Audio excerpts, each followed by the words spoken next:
Quero cumprimentar a todos vocês, a todos e todas, para mais esse encontro nosso, onde tratamos de literatura. Nosso encontro insere-se numa atividade que eu, como professor universitário da Universidade do Estado do Rio de Janeiro, já venho desempenhando já há muito tempo, que se trata de um programa em que a gente discute literatura em sociedade. E em sociedade presume-se, entre outras coisas, primeiramente, uma abordagem no campo, no espectro da literatura comparada, quando a gente conversa com outros saberes e também com outros campos dentro da própria literatura, com outras abordagens. E também sociedade aqui, é uma preocupação que orienta a minha atividade acadêmica também, é esse vínculo da literatura, em especial a literatura alemã, com a realidade, né? A literatura não é espelho somente, ela é também um instrumento que insere-se, que, inserida na sociedade, produz transformação. Muito bem, ditas essas coisas e já cumprimentados todos vocês, todos e todas, hoje, então, a gente vai falar sobre Bertolt Brecht. Em que contexto e de que forma? Bem, nosso encontro, de um modo geral, para o Leonardo e para a Raquel, que estão chegando aqui, eles não duram, de um modo geral, mais do que 1 hora, e dessa 1 hora, 30 minutos aproximadamente é um tempo em que eu faço uma exposição introdutória e a ela se segue uma conversa, não vou dizer despretensiosa, porque seria injusto com o que nós nos pretendemos aqui. Mas é, acima de tudo, uma conversa que não é dogmática, é uma conversa em que todos nós aprendemos uns com os outros, porque uma vez que a tudo a grandeza de se abrir e ouvir e criar um diálogo. O saber, ele se constrói no diálogo. Então, é nesse sentido que a gente fala que os 30 minutos que se seguem à minha exposição são um diálogo muito fecundo, onde todos vocês são chamados a emitir opinião. Hoje nós temos aqui alguém que está envolvido aí com literatura, que é o Leonardo, e ele também está mais do que convidado a também falar, interagir. Bem, ditas essas coisas, eu vou então começar a nossa exposição, e essa exposição está construída em 2 momentos. Uma primeira e pequena parte da minha fala, eu vou fazer questões introdutórias sobre a pessoa e a obra do Bertolt Brecht, algo muito geral, porque, obviamente, né, nós estamos falando de extensão. O Antônio Augusto, por exemplo, que nos visita e que não é a primeira vez, Antônio, desde o ano passado, tem participado de quase todas as atividades. O Antônio Augusto não é da área de literatura, ele é dentista, odontólogo, né? E já o Felipe, ele é teólogo, né? O Felipe tem especialização na área de língua latina, mas originalmente a formação do Felipe é como teólogo. Ele é professor de inglês, tradutor, intérprete, para ser mais preciso. Mas o Felipe é um apaixonado pela obra do Bertolt Brecht.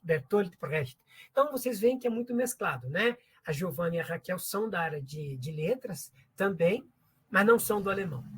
É bem verdade que Bertolt Brecht, como Kafka, são aquelas entidades que não pertencem mais simplesmente à literatura alemã. Bertolt Brecht e Franz Kafka são estudados em âmbitos os mais variados possíveis, que transcendem a literatura alemã exclusivamente. Na UERJ, por exemplo, tenho colegas que orientam teses de doutorado, de pós-graduação, estrito senso, em Kafka e Brecht, sem necessariamente conhecerem alemão ou serem da área exclusiva de literatura alemã, o que é muito rico, porque indica claramente que essa intersecção, esse diálogo com outros saberes está presumido. Pois bem, e a segunda parte, vamos conversar, mas então vamos dar início à nossa fala. Eu vou abrir aqui o slide. Hoje a gente fala de poesia política em Bertolt Brecht. Em princípio, gente, é quase que, como posso dizer, redundante falar em poesia política em Bertolt Brecht. Por quê? Porque poesia e a escrita de Bertolt Brecht é necessariamente uma poesia que a gente pode chamar de poesia engajada, tá? Uma poesia engajada. A escrita de Bertolt Brecht, seja no campo da mas também, acima de tudo, no campo do drama, o teatro, Bertolt Brecht sim, sempre foi conhecido como alguém relacionado com uma escrita militante. É bom que se diga também, né, o Antônio, que não é exatamente do campo da literatura alemã, Bertolt Brecht não se chamava Bertolt, né? Ele adotou esse nome, né, por um motivo artístico. Ele tirou o D e o H, né, e colocou um T. Então, pouca gente o conhece como Eugen Brecht, né? Mas o nome completo de Bertolt Brecht é Eugen Bertolt Friedrich Brecht. Nasceu no fim do século XIX, numa linda cidade da Alemanha chamada Augsburg, né? Faleceu na segunda metade do século XX, 1956, para ser mais preciso. É triste dizer, foi uma vida curta, né? Uma vida intensa, fecunda, mas, lamentavelmente, uma vida breve, porque a gente vê aí, né, ele viveu exatos 58 anos. Ele tem a idade que eu tenho hoje, Raquel e Giovana, a idade que eu tenho hoje. E um fato que deve ser destacado aqui também, uma vez que a gente está falando, né, nesse primeiro momento, de biografia. Bertolt Brecht, ele nasceu no que hoje nós chamamos de Alemanha, no lado ocidental da Alemanha. A vida foi naquilo que se chamou durante cerca de 40 anos, cerca de 50 anos quase, né? Alemanha Oriental, a Deutsche Demokratische Republik, né? E depois a gente pode até tecer considerações sobre isso, com mais vagar, mas foi uma opção de Bertolt Brecht, né? Ele, por conta das convicções políticas dele, ele se exilou, ele saiu da Alemanha, e quando foi possível retornar à Alemanha, tendo já terminado a guerra, a Segunda Grande Guerra, e o terror nacional-socialista já não existia mais, ele optou por convicções para retornar não para a Alemanha Ocidental, mas para a Alemanha Oriental. E aí já está subentendido o que está por detrás, né? O nosso slide deixa muito bem claro. Ele envolveu-se convicto como o marxismo. Bertolt Brecht foi um marxista convicto. A sua obra toda é perpassada pelas convicções marxistas, tá? E aí, como eu também já disse, Bertolt Brecht é essencialmente um dramaturgo, tá? Essencialmente um dramaturgo. A obra toda do Brecht, ela é predominantemente drama, né? Mas, para surpresa de alguns, Brecht escreveu muita poesia e, para surpresa de muitos, Brecht também enveredou pelo caminho da prosa, tá? Brecht escreveu pequenos contos interessantíssimos. Eu, por exemplo, trabalho na universidade, ensino literatura alemã contemporânea, e eu trabalho com os estudantes contos de Brecht, e sim, ele, na sua vasta produção, ele também trabalhou com o contexto histórico que nos ajuda a entender um pouquinho a vida do Brecht. Eu estou falando de questões bem introdutórias, né? Esses elementos históricos, esses fatores foram muito importantes na formação do Brecht, né? Ou na sua produção literária. Brecht viveu a República de Weimar, bem jovenzinho, né? Os anos 1920, que aí ele tinha pouco mais do que 20 e poucos anos, né? Viveu também a crise tanto de ascensão como de derrocada do nazismo. Por conta disso, ele teve que se exilar, primeiramente na Áustria, depois na Suíça, Dinamarca e também nos Estados Unidos da América.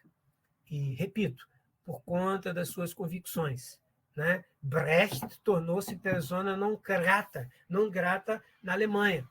Ele teve, por exemplo, os seus livros, a sua produção literária, que era ainda um pouco já incipiente, ele teve os seus livros elencados no índex de livros proibidos no regime nacional socialista, e ele teve, inclusive, seus livros publicamente queimados, né? Quando ocorreu o famoso Bücherverbrennung. Na Alemanha toda, os nazistas faziam espetáculos de queima de livros que não contribuíam para a profusão do nacionalsocialismo. Livros que ideologicamente estavam contra a ideologia fascista, nazi-fascista. Ele retorna para a Alemanha, e repito, para a Alemanha Oriental, depois da Segunda Guerra, e um destaque da sua história, da sua biografia, que eu diria muito honroso, é o seu decidido engajamento na luta contra o fascismo. Mas é muito interessante notar que Bertolt Brecht ele era um apologista da liberdade. E, nesse sentido, é que se entende a crítica que ele fez não somente ao fascismo, mas também ao stalinismo, que, no seu modo de entender, se eu não estou equivocado com as minhas leituras, era uma expressão que estava muito distante dos ideais marxistas que ele orientava a sua vida. Ele não se tornava, não entendia como sinônimos o marxismo com o qual ele estava identificado com o ideal, com a prática stalinista da antiga União Soviética. Um traço importante da sua produção, como eu falei, é o drama e, mais especificamente, o teatro épico. E aqui não tenho tempo, lamentavelmente, de tecer considerações muito longas, muito demoradas, porque isso por si só já demandaria, né, um tempo grande, mas ele desenvolveu esse tipo de teatro, obviamente também por influência do Eugen Piscator, mas esse V-Effect, né, ou VE, o VE, vamos dizer assim, né, o Verfremdungseffekt, o teatro para Brecht não pode permitir que haja uma identificação entre público e personagens. O que ele propõe é que o teatro deve criar nas pessoas um tipo de estranhamento diante da sua realidade, né? A naturalização da vida no teatro épico de Bertolt Brecht tem que ter um ponto de inflexão, um ponto crítico, né?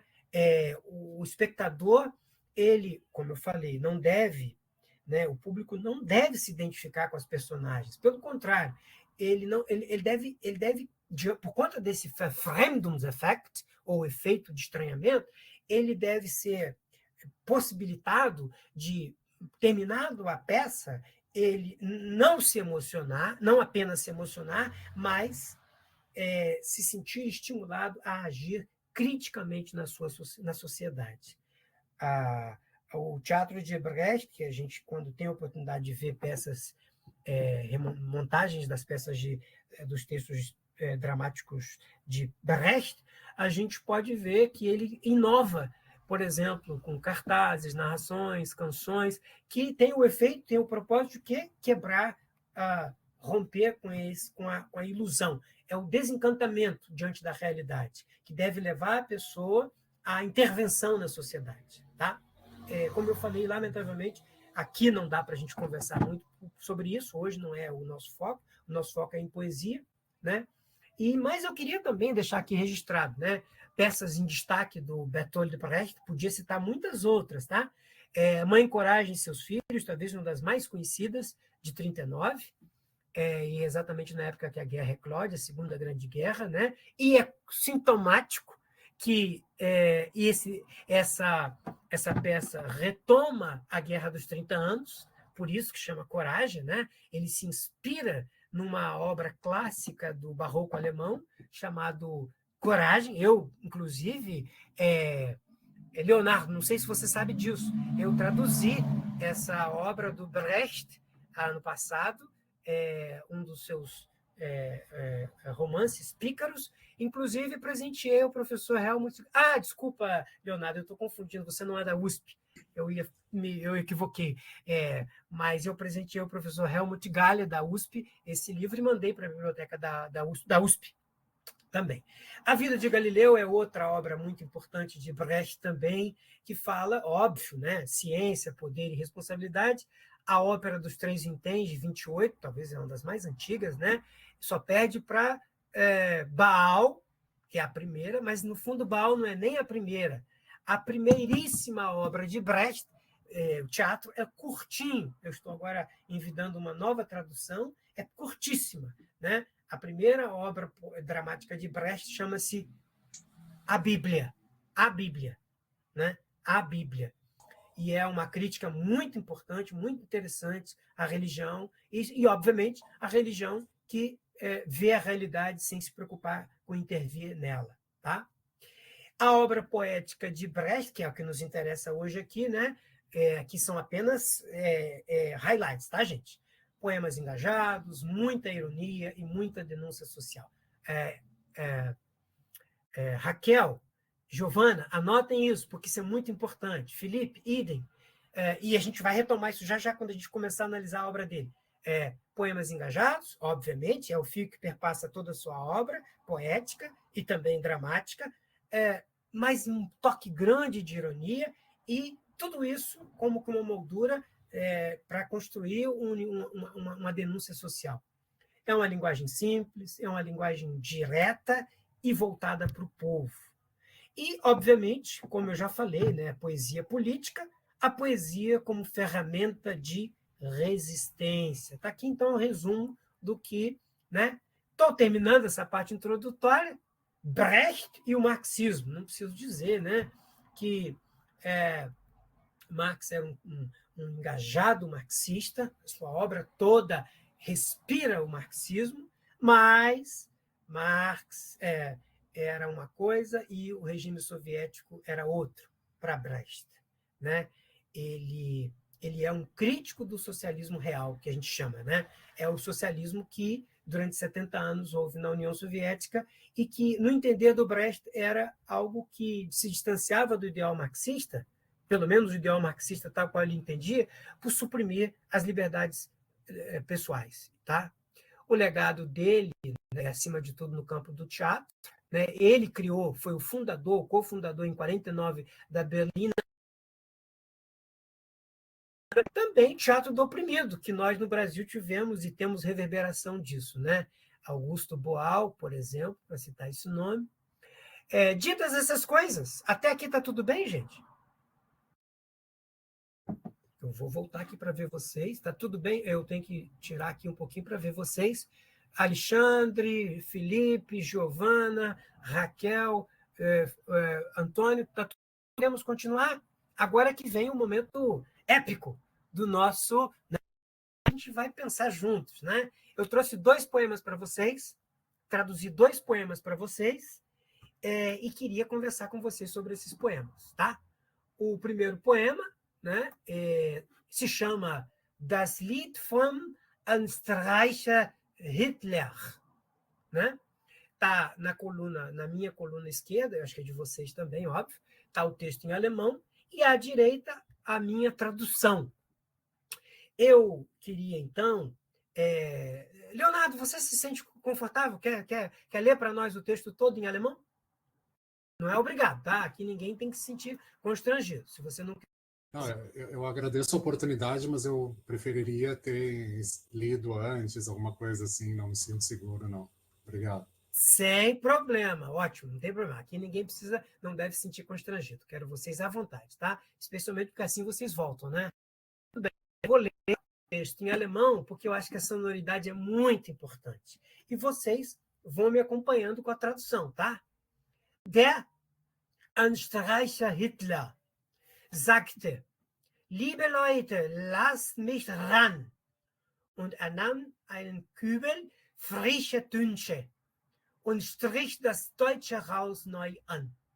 Das ganze deutsche Haus neu an. Der Österreicher Hitler sagte: Diesen Neubau hat es im Nu. Und die Löcher und die Risse und die Sprünge, die strich er einfach alles zu. Die ganze Scheiße strich er zu. Oh, Anstreicher Hitler, warum warst du kein Maurer?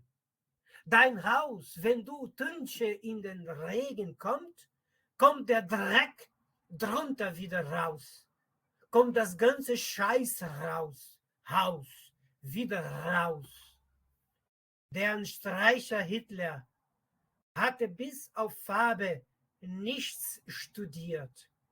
Und als man ihn nun eben ranließ, da hat er alles angeschmiert.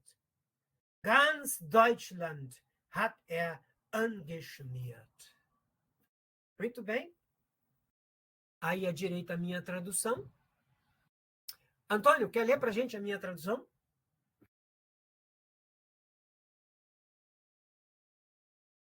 Você está mutado, você está mutado.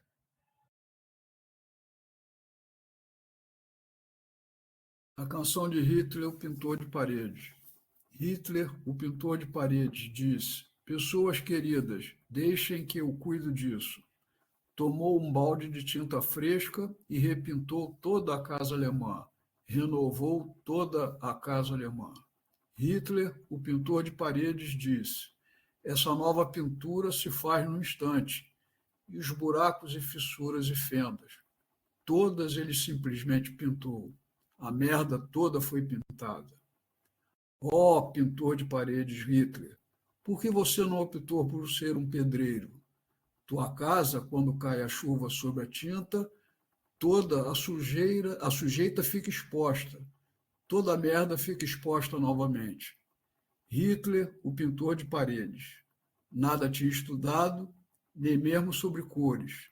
E quando lhe deixaram agir, engraxou tudo, enganou toda a Alemanha. Antônio, muito obrigado. Pois é. Vou tecer algumas considerações sobre esse poema. Lembrando que já a gente vai conversar, e eu tenho um segundo poema também, tá? Mas, se vocês preferirem, a gente pode começar a conversar sobre ele, tão logo eu faço algumas considerações de caráter estético e de conteúdo. A minha tradução, eu procurei, me orientei também pela dimensão, a preocupação com a fidelidade, mas também, em algum momento, eu quis criar o efeito de estrangeirização, de estranhamento. A gente percebe que são 4 estrofes, elas sim têm uma cadência, elas seguem uma estrutura. Que estrutura? A gente pode perceber que existem elementos que são recorrentes na poesia, na composição desse poema. Todas as estrofes começam quase que semelhantes. Der Anstreicher Hitler. Exceto no terceiro estrofe, quando vem um vocativo. Ó Anstreicher Hitler. Né? E esse vocativo da terceira estrofe, ele tem um papel. Qual o papel? Que ele é seguido imediatamente, não com uma declaração, mas com uma pergunta. E uma pergunta que é como que o ápice do crescendo que se construiu nas 2 primeiras estrofes. As 2 primeiras estrofes que não começam com vocativo, mas como uma declaração, um enunciado puro e simples, o pintor de paredes. Hitler, o pintor de paredes. A estrutura de rimas desse poema, ela segue um modelo, como a gente pode ver aí, um modelo que a gente pode bem dizer que ele se orienta pelo princípio de A, B, A. Tá? A, B, A. Por quê? Porque ele segue uma sequência de recorrência. A gente talvez podia até dizer, que é A, B, C, B, D. Talvez seja mais certo, não sei, eu quero ouvir vocês aqui. A, B, C, B, B. E essas letras, né, talvez por Antônio que não está familiarizado com essa linguagem da poética, mas elas explicam ou tentam decodificar a sequência e a recorrência com que as rimas acontecem. E é de fato isso mesmo, né? O verso que segue, o segundo verso, ran, que aparece depois no quarto e no quinto verso. Tá? Ran, an. Isso é o que explica eu dizer, né, que é B, C, porque o tunch não combina com nada, não rima com nada, né? E a mesma estrutura segue-se na segunda estrofe, na terceira estrofe e na quarta estrofe. Vamos pular para a quarta só para a gente ver se é recorrente isso mesmo, né? Hitler, e aí vem studiert, engagiert, ou seja, A, B, C, B, B. Ou seja, os versos são livres, pero não mútil. Tá? Os versos são livres, pero não mútil.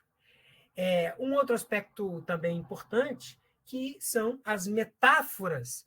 E quando a gente estuda poesia, Raquel e Giovana e Felipe, é muito importante que a gente tenha em mente dois elementos, que são os elementos mais importantes de análise literária quando se trata de poesia. Elementos metonímicos e elementos metafóricos. Tá? E a gente percebe, por exemplo, que elementos metafóricos a gente vê facilmente, né? Anstreicher, tá? Vinculando Hitler a uma Anstreicher. Isso é uma metáfora.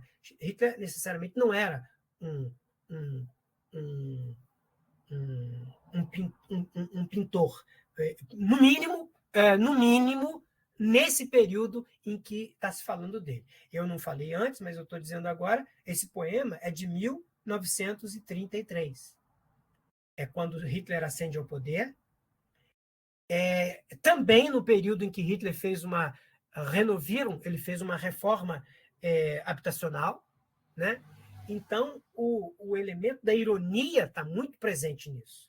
A ironia ela está perpassando essa obra toda. A metonímia, onde tem metonímia, alguém se arrisca a dizer? Felipe, você vê elementos metonímicos nesse poema? Oi, professor. Deixa eu ver aqui. Não é obrigado, não. Se não quiser, não precisa, hein? Aqui ninguém deve ficar constrangido a nada, tá bom? Pelo amor de Deus, tá? Se não quiser, eu posso te ajudar aqui, né? Podemos... me diz uma coisa, é realista pensar que Hitler pintou a Alemanha toda? Exatamente. Pintou toda a casa alemã. Exatamente. Isso é metonímia, né? Das ganze Deutschland. É um elemento metonímico, salvo se eu me equivoco, né? Posso me equivocar, né? Ele está usando um elemento metonímico. O que é metonímico? Né? Londres decidiu uma reforma habitacional. Não é Londres, mas é o governo da cidade de Londres, né? Então, aqui, quando fala que ele pintou toda a Alemanha, das ganze Deutschland, é metonímico, né? E que metonímico e metafórico, eles estão muito imbricados. Ou me equivoco? Pois é. E aqui também a gente percebe forte carga irônica. Né? E aqui eu queria ajudar, né, com algumas informações. Eu não sei se vocês todos sabem, mas o Hitler, Adolf Hitler, ele, no começo da sua vida, né, mais jovem, ele tentou uma carreira como pintor. Tá? Mas é muito interessante que no Brasil, a gente, quando fala de pintor, e para distinguir do que a Alemanha chamaria de pintor, né? Porque no alemão eles têm duas palavras. Né? Na Alemanha, eles têm duas. Na Suíça, nos países de língua alemã, eles têm duas palavras para se referir a duas coisas distintas. Os alemães, quando se referem a um pintor, por exemplo, Van Gogh, de Cavalcante, né? Nosso de Cavalcante, eles vão e dizem o seguinte: esse tipo de pessoa, ele é um Maler. Um Maler. Ele trabalha na Malerei. Agora, quando essa pessoa ele trabalha numa construção civil, né, na construção civil, e ele pinta paredes, ele pinta casas, na Alemanha, na Suíça, na Áustria, eles usam uma outra palavra. Ele usa a palavra Anstreicher. E aí há uma carga forte de ironia. Por quê? Porque o Bertolt Brecht ele pega a reforma habitacional que o Hitler estava empreendendo no contexto bem populista do fascismo, né? Que eu não sei quem veio primeiro, se é o fascismo ou o populismo, ou se os dois nasceram juntos, né? Mas um está imbricado no outro. Não há fascismo sem populismo, né? E o populismo ele é a porta que se abre para o fascismo, né? Pega na história recente, seja do Brasil ou da humanidade, todo líder populista ele se enamorou com ideias fascistas, tá? E não foi diferente na Alemanha. O que o Hitler faz com essa reforma habitacional? Ele passa, então, como que, né, ele é o renovador habitacional, ele está dando nova cara para as casas alemãs. O que o Brecht faz? Ele vai, então, num jogo de linguagem, ele vai pegar o sonho do Hitler de ser um grande pintor, e o que não foi, na verdade, o Hitler era um pintor medíocre.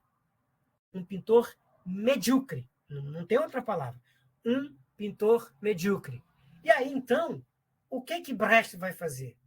Ele usa quase que um trocadilho, ele usa quase que um truque. Ele chama Hitler, já do começo, de Anstreicher. Anstreicher. E aí, a força da poesia dele fica como? Fica pautada, fica construída no não dito. No não dito. Porque ele cria como que um estranhamento. Ele não diz explicitamente, mas deixa subentendido. Tá? E vamos lá, gente. Esse poema é de um tempo que Hitler já tinha ascendido ao poder e os tempos sombrios estavam para chegar. Mas, e isso é tarefa de todo profeta do seu tempo, né? De todo visionário, o Bertolt Brecht ele se antecipou aos fatos, ele agiu como que um sismógrafo. Ele pôde perceber aquilo que já estava se construindo na Alemanha. Então, a crítica dele é uma crítica antecipada de uma tragédia que se abateria sobre o povo alemão e, por que não dizer, sobre toda a humanidade, visto que o nacionalsocialismo ele tinha pretensões mundiais de tragédia para a humanidade e arrastou para esse fosso profundo de sofrimento o mundo todo, né? Se a gente pegar, por exemplo, os efeitos trágicos da Segunda Grande Guerra Mundial, o alcance tenebroso que isso teve, quantas vidas humanas se perderam, quanto bem, né, seja material, mas acima de tudo humano. E aí, então, ele faz essa denúncia.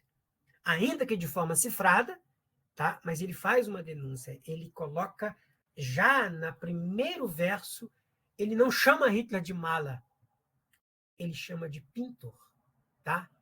E aqui ele, né, o pintor, ele trabalha com algo fino, né, com pincel fino.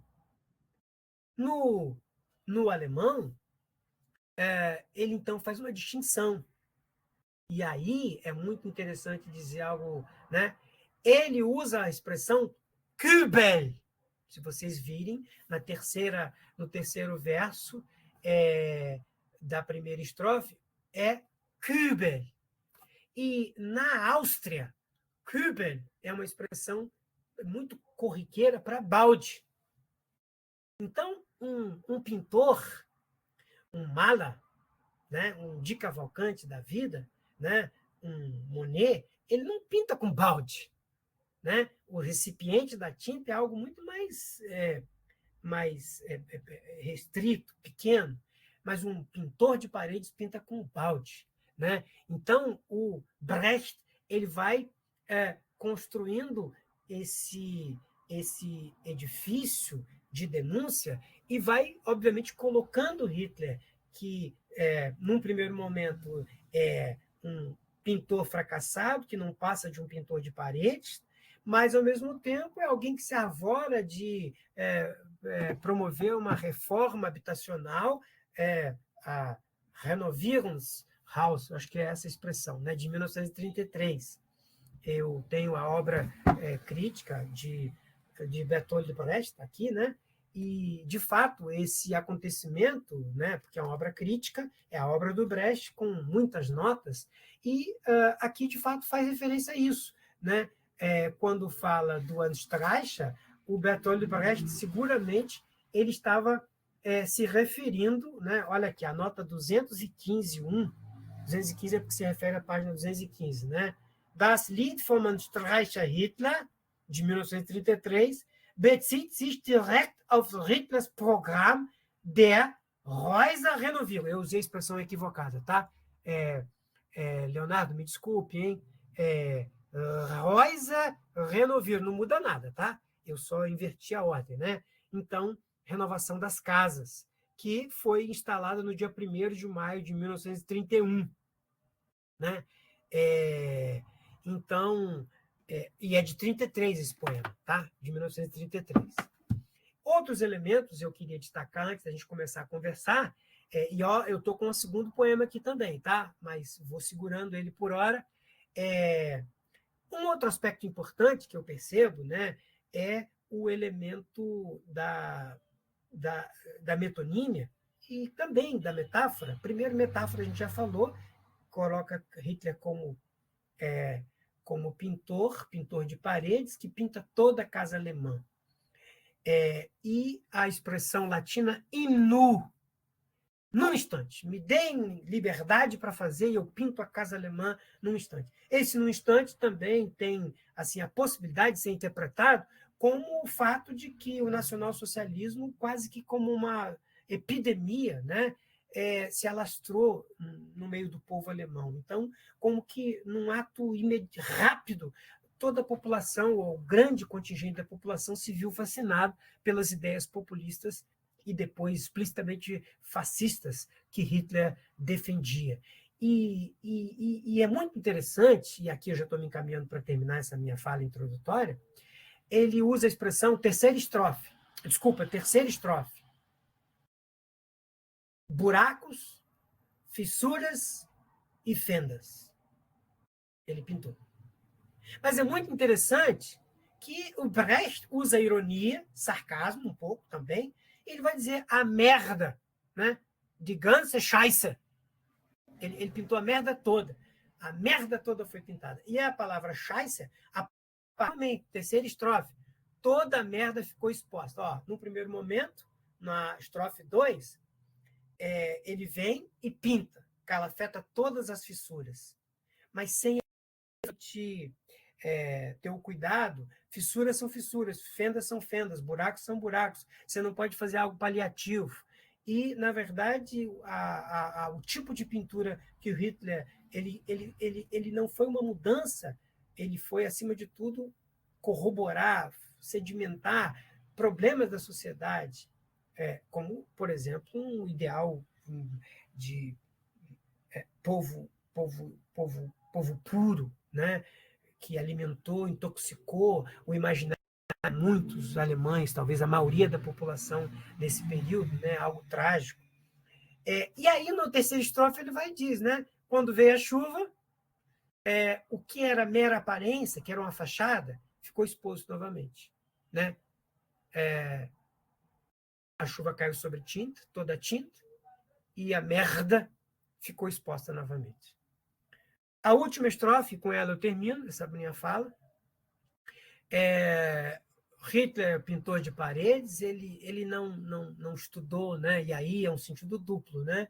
Ele não estudou de um modo geral, porque Hitler não se formou em nada, o que, diga-se de passagem, não é nenhum crime, né, gente? Nós temos inúmeras pessoas que nós conhecemos, né, que não tiveram chance de se escolarizar, por exemplo, numa educação formal, mas são pessoas de uma percepção da vida, de uma sabedoria imensa, tá? Então, não estamos aqui fazendo apologia de essa coisa de academicismo, não. Mas, obviamente, não estamos desconsiderando a importância da universidade. Mas o saber não se restringe só aos bancos escolares. Existe muita sabedoria fora. O problema é que o Hitler ele não estudou no sentido mais bonito da palavra, né? E, no caso corriqueiro, ele foi fazer uma pintura sem se preparar para ela. tá? E eu termino com duas palavras que, na verdade, aqui elas estão repetidas, mas têm significados muito complexos. A palavra anschmieren, aqui está no particípio, tá? Último e penúltimo, penúltimo e último versos. Da hat alles angeschmiert. Anschmieren, e aqui está no particípio, né, Felipe? Ó, o particípio aí, Felipe. Hat angeschmiert.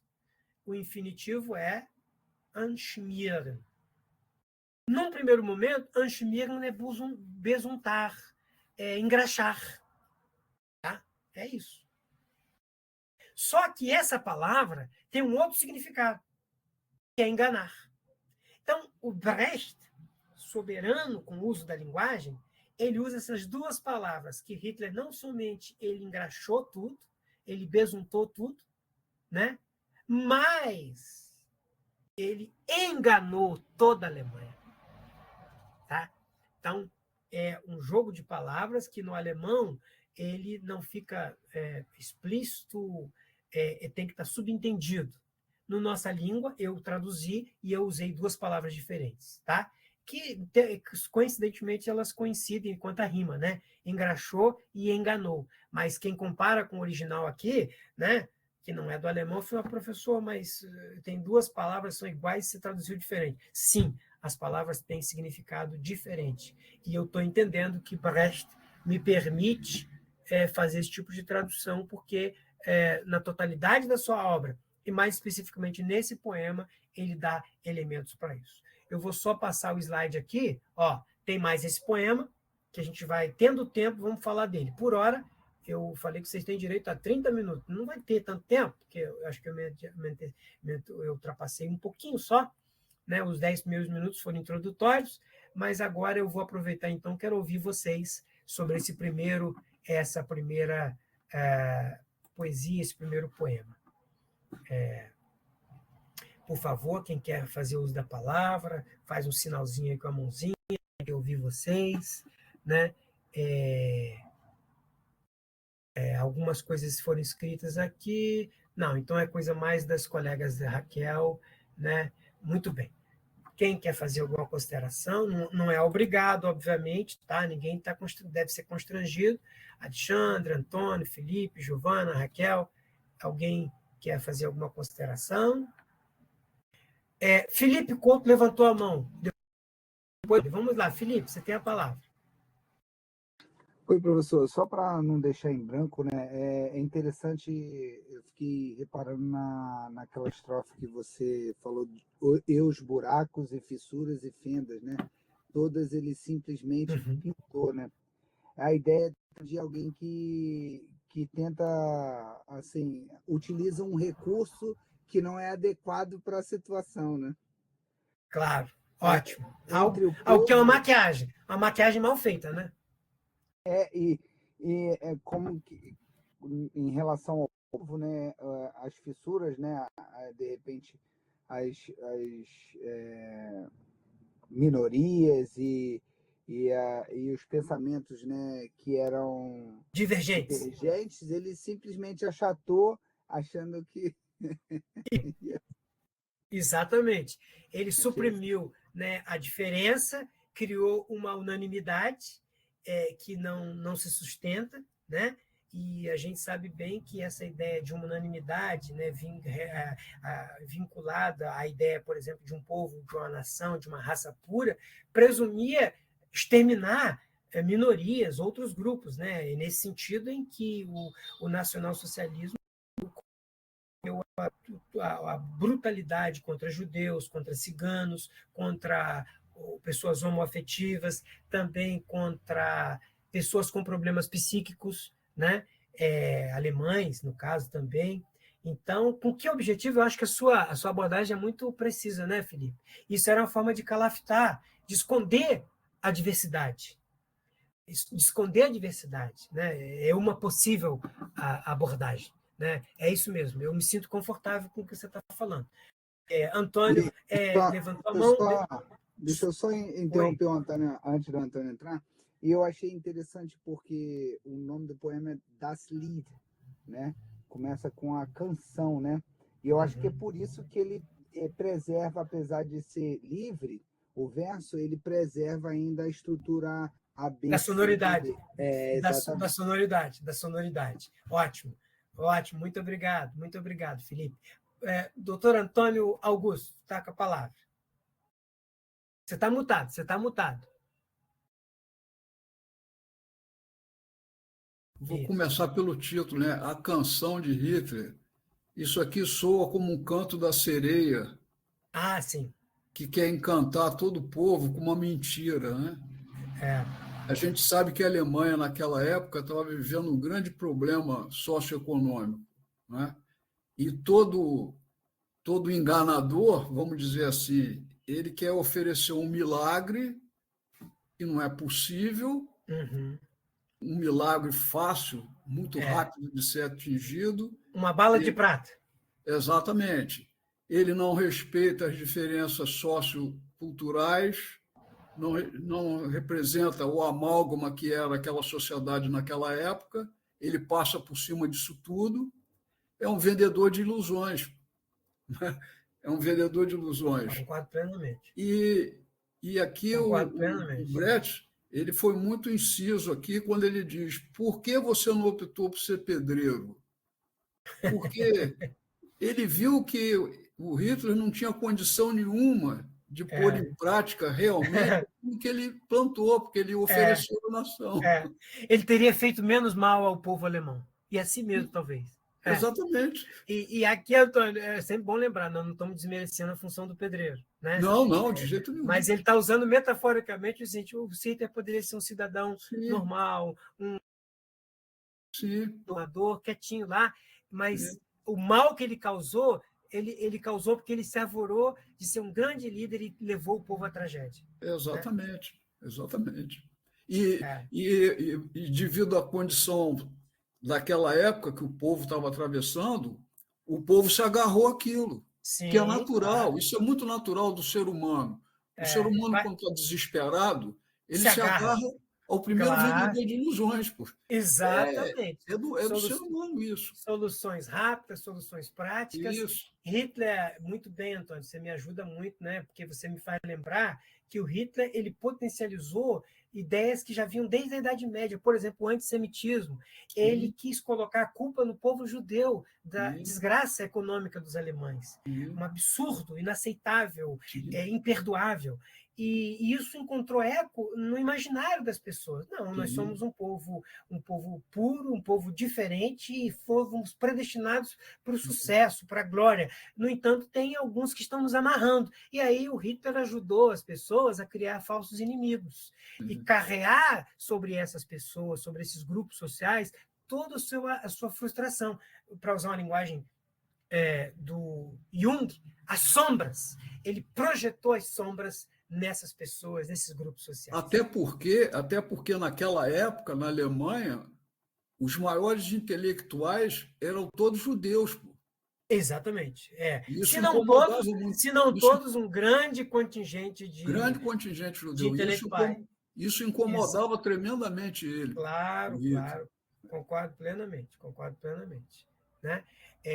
E aqui, só para o bem da verdade, que quem foi perseguido pelos nazistas não foram somente esses grupos que a gente mencionou, mas também os esquerdistas, socialistas, marxistas. Quando eu fui a primeira vez ao campo de concentração de Dachau, que tem um museu lá muito interessante, né? Lá no memorial tem a lista dos grupos, né, que foram assassinados, e lá tem não somente judeus, que é o grande grupo, né, que sofreu extermínio e genocídio, mas também, como eu falei, ciganos, homossexuais, pessoas com problemas psíquicos, e esquerdistas, sociais-democratas, marxistas, porque essas pessoas, o Hitler conseguiu colar nelas a culpa pelo retrocesso econômico, social da Alemanha. Muito bem. Muito obrigado, Antônio. Raquel, você tem a palavra. Eu acho que não tem muita coisa que eu vou dizer que eles já não pontuaram muito bem, assim.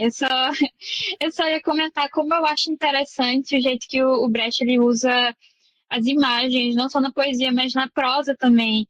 Eu digo isso porque eu acho que durante a minha graduação, eu acho que um dos textos que eu li que mais me marcou foi o Soldado Lacertati, assim, porque é espetacular o jeito como ele trata, ele fala daquela doença que aquele soldado ele tem, assim, eu acho que é um dos textos mais interessantes que eu já vi. E ele é muito irônico, né? E ele me lembra o Kafka por isso também, sabe? Sim. Porque o Kafka, ele também... um dia desses, eu participei de um encontro que um texto do Kafka foi discutido, e aí os professores, eles fizeram alguns apontamentos sobre o original, né? O texto original. E eu acho que você até pontuou no encontro sobre o Kafka algumas coisas, com algumas palavras, que no alemão teriam a abertura para um outro significado. Isso é uma coisa muito interessante, assim, porque eu acho que entrega um grau, assim, de ironia, né? Enfim. Claro, claro, muito bom, Raquel. E de fato essas imagens que o Brecht usa são imagens, né? Eu quisera ter tempo hoje para falar do segundo poema, que ele faz uso disso com uma riqueza muito grande. Não vai dar, já está avançada a hora e eu não quero ser injusto, não quero quebrar o nosso projeto aqui de 1 hora, 6 minutes, né? Mas, Raquel, muito obrigada. As imagens que o Brecht usa são muito ricas, essa força, né? A ironia, e através da ironia ele fazia uma denúncia forte, bem sedimentada, e a ironia e essa linguagem que ele usa, ela permite que o dito e o não dito, ou o por ser dito, as entrelinhas, e isso vai muito ao encontro, não de encontro, né?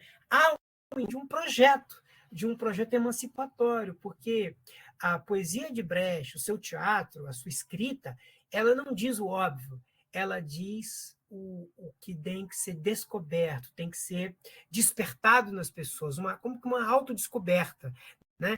E as linguagens, a metáfora, a metonímia, como ele usa, são muito ricas. Raquel, você tem a palavra, tá? Você levantou a mão.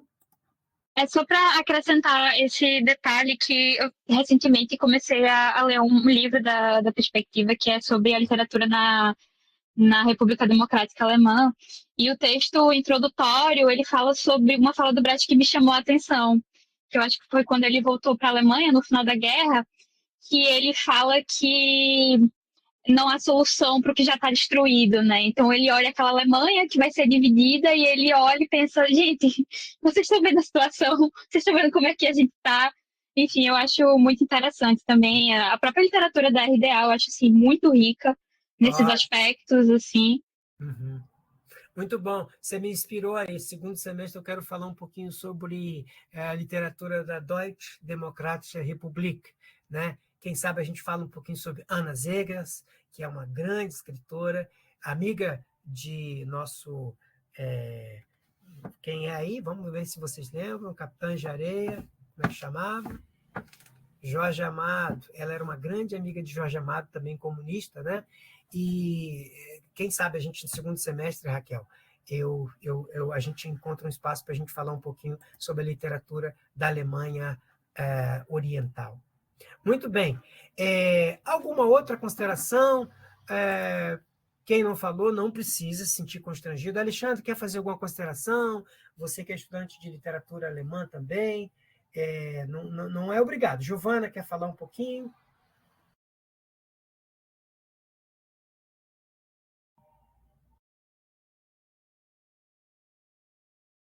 Bem, muito bem.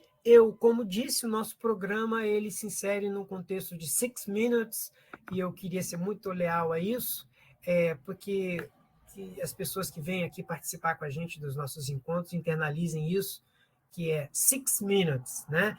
E eu só queria, então, dar continuidade aqui para o slide, para vocês saberem, né? O segundo poema que a gente vai, então, no segundo semestre falar, Lied der drei Soldaten, tá? De 1925. E as referências que eu utilizei, como eu falei, eu fui direto, original, né? Eu tenho a obra do Brecht, e muito feliz por isso, né? Teatro, prosa, poesia, mas também os escritos críticos dele, que são muito importantes, escritos teóricos. Eu usei também esse manual, né? Geschichte, Illustrierte Geschichte der Deutschen Literatur. São 6 volumes, e muito boa também. E, por fim, essa obra, né, 2 volumes, do Welbery, né? David Welbery, Eine neue Geschichte der deutschen Literatur. É o volume 2 que eu trabalhei. O Welbery é um estudioso americano, mas essa obra é uma referência, né? É um jeito próprio de falar da literatura alemã, é mais do que recomendada para vocês, tá bom? Ditas essas coisas, eu termino, além de agradecer, citando uma frase que é a amálgama do pensamento do Brecht. A arte não deveria ser um espelho da realidade, mas um martelo para forjá-la. Né? Muito bom. Quero, então, com isso, agradecer a vocês pela presença aqui. Eu, como fiz da outra vez, espero poder amanhã, se não na segunda-feira, mandar para vocês também a gravação, e quero contar com a presença de vocês pela primeira vez. Os nossos trabalhos, né, são sobre 3 pilares esse programa de extensão. A gente trabalha literatura, como é o de hoje, a gente trabalha também textos teológicos alemães, tá? Mas, Leonardo, ninguém tem que se preocupar, não é igreja, na igreja, mas são textos teológicos alemães. O último encontro nosso, a gente tratou de mais ninguém menos do que Meister Eckhart, que a gente vai voltar mais uma vez falar, mas a gente vai tratar de vários teólogos e teólogas alemães, textos alemães, Schleiermacher, Karl Barth, inúmeros teólogos alemães. E um outro modelo que a gente também vai falar no segundo semestre, que é tradução, conversas sobre tradução, que são os 3 aspectos do meu trabalho acadêmico. E, repito, esses encontros eles têm um caráter fundamentalmente de extensão. É tornar a universidade, tornar as discussões da universidade públicas, abrir as portas da universidade para conversar com os brasileiros e brasileiras, para conversar com pessoas comuns, mas também com universitários, como Alexandre, como, né, a Giovana e a Raquel. Gente, muito obrigado. Está aqui uma escrita muito generosa da Giovana. Muito obrigada, já estou ansioso para os próximos encontros. Muito obrigado, Giovana, você veio, voltou. A doutora Antônio, muito obrigado, sempre fiel aos nossos encontros. A Alexandre, espero com você vai ser uma satisfação. Tá? Amanhã ou segunda-feira, certificado, mas também mando a gravação do nosso encontro. Um abraço fraterno, gente. Tudo de bom, hein?